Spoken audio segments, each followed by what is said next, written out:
Our world is in the stage where humanity faces challenges in finding solutions to save it. With the severe threats coming from our environment, we cannot really say that the future we've been dreaming of is precisely ahead of us. Many people have come up with solutions on how they think they can save the Earth from destruction, and one of these is transitioning to renewable energy. But with the lowering cost of solar and wind, we are beginning to hit a point of imbalance in the grid where places around the world like California are wasting numerous amounts of energy in summer but not producing enough in winter. They have come up with a solution to that problem by installing gigantic battery storage facilities to store the excess energy for later use. But then the high initial cost of this remains one of the major hurdles in the development of renewable energy. Are you starting to lose hope? What if I tell you that the solution for all of these problems is just lying directly under your feet? Join us as we dig deep into the Earth's crust, where we can find a carbon-free, renewable energy power source that is said to be stable and would not bring any harm to the Earth.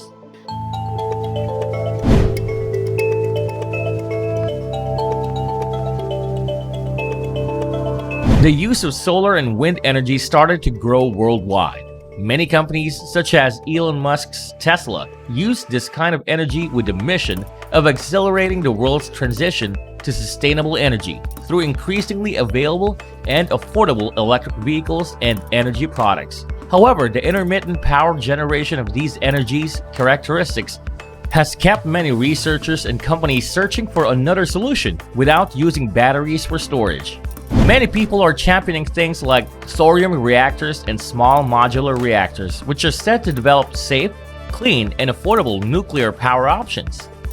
What others don't know is there is a clean, limitless, and completely renewable hidden energy source deep within every square meter of our planet's surface. Yes, I am talking about geothermal energy. Geothermal energy is the energy produced by Earth itself. It is a thermal energy that is stored in rocks and fluid beneath the Earth's crust. The word geothermal came from the Greek word geo, which means earth, and thermal, which means heat. Much of the Earth's heat comes from gravitational forces when the planet first formed 4 billion years ago. Some heat is generated from friction as denser elements make their way to the Earth's core. If we find a way to safely and cost-effectively access that heat, then our energy problems would be solved in years. The heat of the Earth does come to the surface of some accessible locations at temperatures of 700 degrees or more. Rocks are becoming magma and drive various geothermal phenomena. Water and gases heat as magma flows underground, creating bubbling hot springs and geysers, undersea hot vents, and natural steam vents. And this water can provide water that's more than 200 degrees Celsius, which is more than enough to run a steam turbine. The most active geothermal resources are usually found along major tectonic plate boundaries. Most volcanoes are located in places like Iceland and Turkey. Human societies already used heat from low-temperature geothermal energy for thousands of years. A famous example of this includes the hot springs of Bath, which was established by Roman engineers in 60 CE. In this place, 1 million liters of water percolate to the city center of Bath every day at a temperature of about 45 degrees. Recreational heating baths and heating some buildings.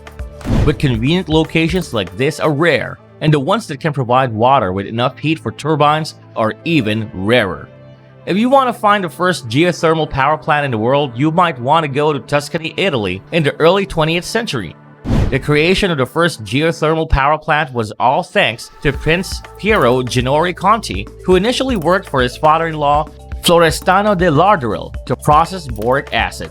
Through this work, Conti eventually found his way into geothermal energy by creating the first geothermal energy generator in 1904. Based at the Lardurello dry stream field, Conti's generator produced 10 kilowatt of energy and powers 5 light bulbs. From these humble beginnings, the geothermal potential of Lardurello was expanded in 1911.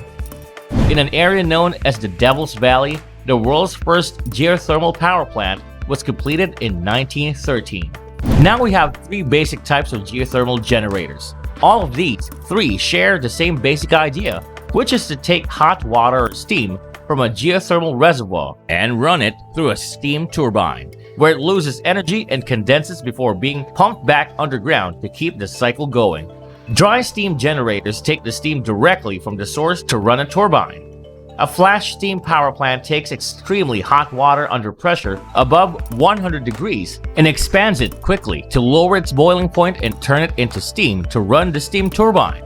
Both of these require higher temperature sources that are rare, but they are relatively common in geothermally active regions like Iceland, Italy, Austria, and around the Pacific Ring of Fire.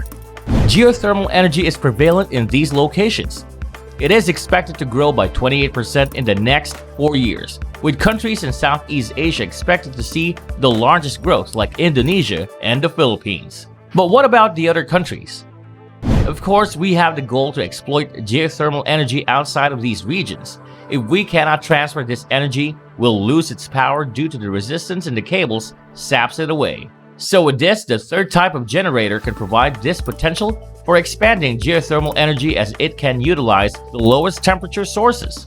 The binary cycle system power plant warms water from a geothermal source and passes through a heat exchanger, where it changes heat with a closed loop containing a fluid with a low boiling point. This low boiling point allows it to transition a gas at a much lower temperature, allowing it to run a turbine at a lower temperature.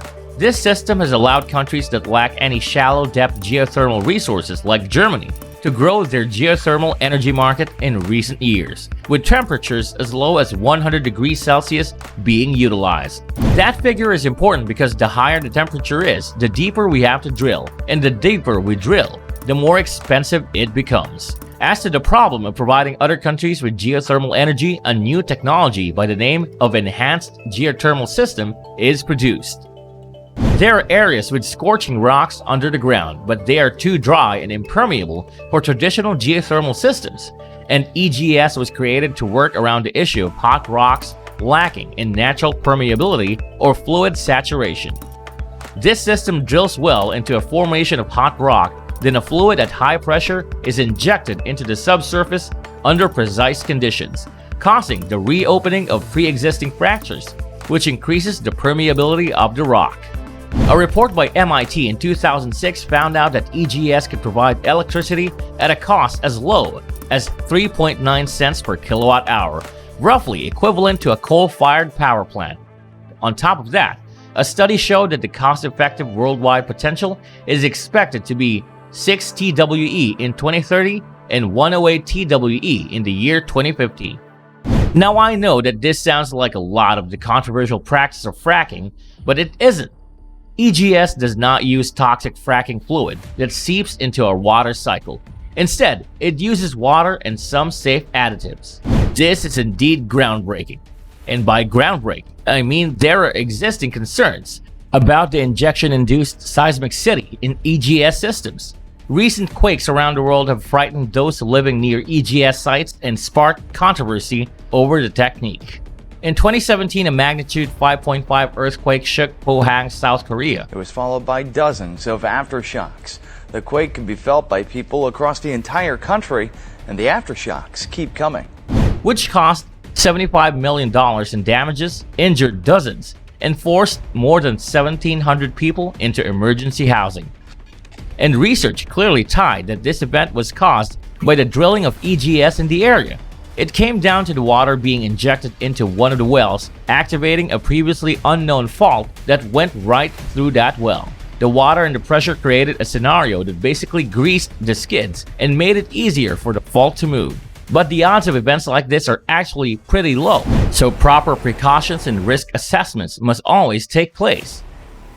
Despite the said challenges, there's real hope for expanding geothermal energy throughout the world.